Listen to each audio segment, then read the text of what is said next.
The soul is a way of talking about a person as a unique personality. It's like the software code to the hardware of the body.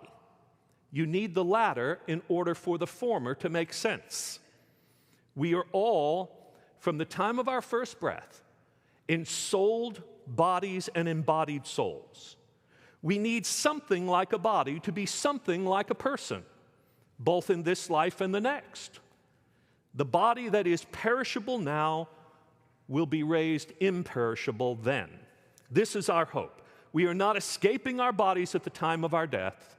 We are preparing to become our true and new bodily selves.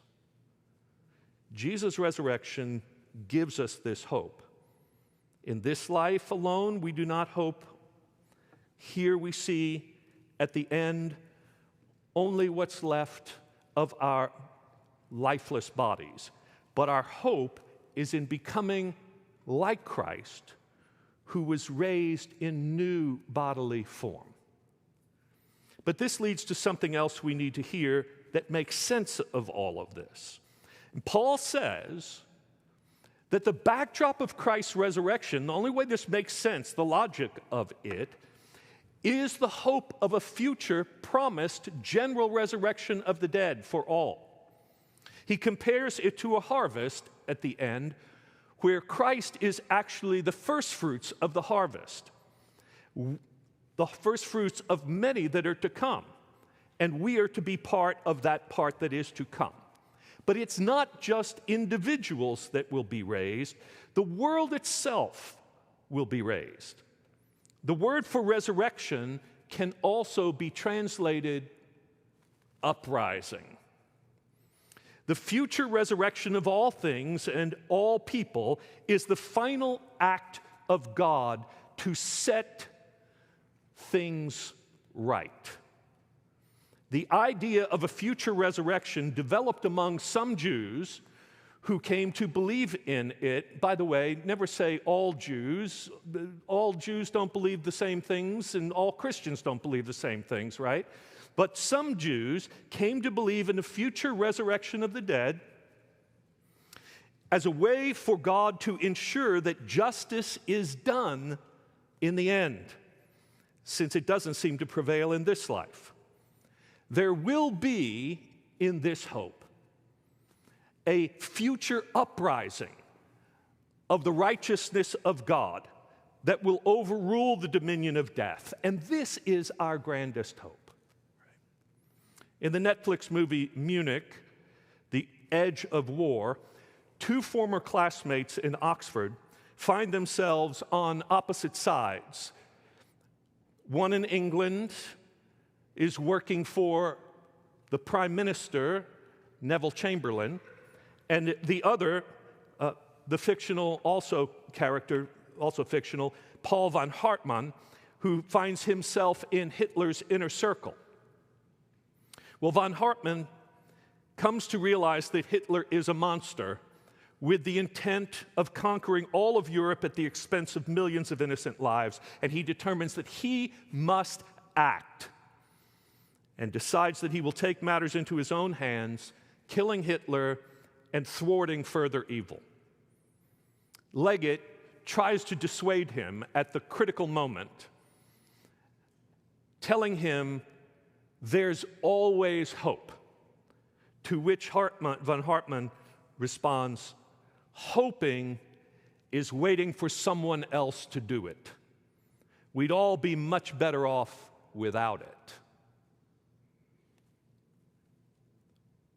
What if von Hartmann is only half right? What if we are better off with hope? A hope that gives us reason to act in accordance with that hope, because anytime we act in the interest of truth and justice, we are anticipating the final judgment of God and joining it. In 1892, a Creole man in New Orleans named Homer Plessy boarded a train bound for Covington, Louisiana. He paid for his ticket, he got on the train, and sat down in a seat in the whites-only car.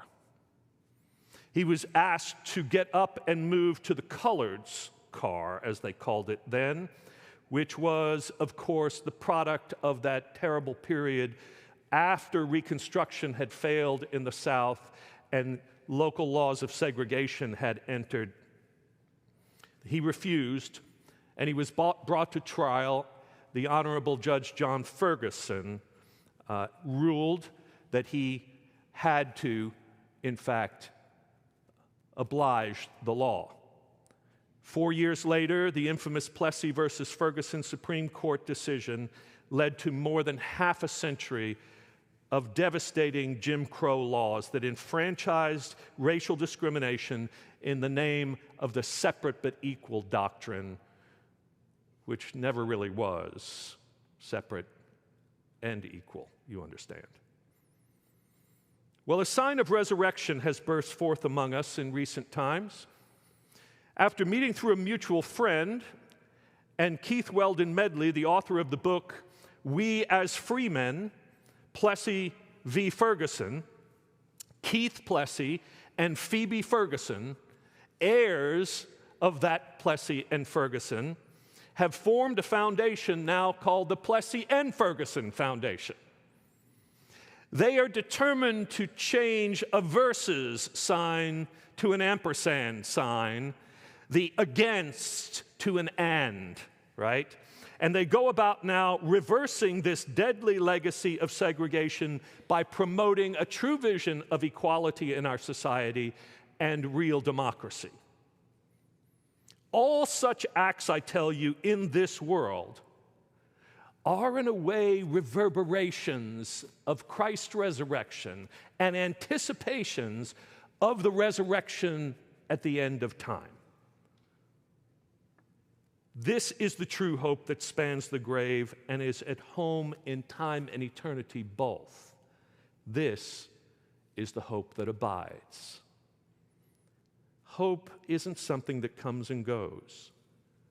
Hope is a gift from God that abides. Hope drops from heaven, and it always lands in history. The Irish poet Seamus Heaney got it right in his poem, The Cure of Troy. Human beings suffer. They torture one another. They get hurt and get hard. No poem or play or song can fully right a wrong inflicted and endured.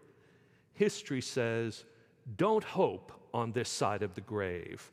But then, once in a lifetime, the longed-for tidal wave of justice can rise up, and hope and history rhyme. The resurrection of Christ is the moment that sets us hoping. The resurrection to come is the moment when the things that last are shown at last. When love meets the beloved, when faith becomes sight, when hope and history rhyme. Amen.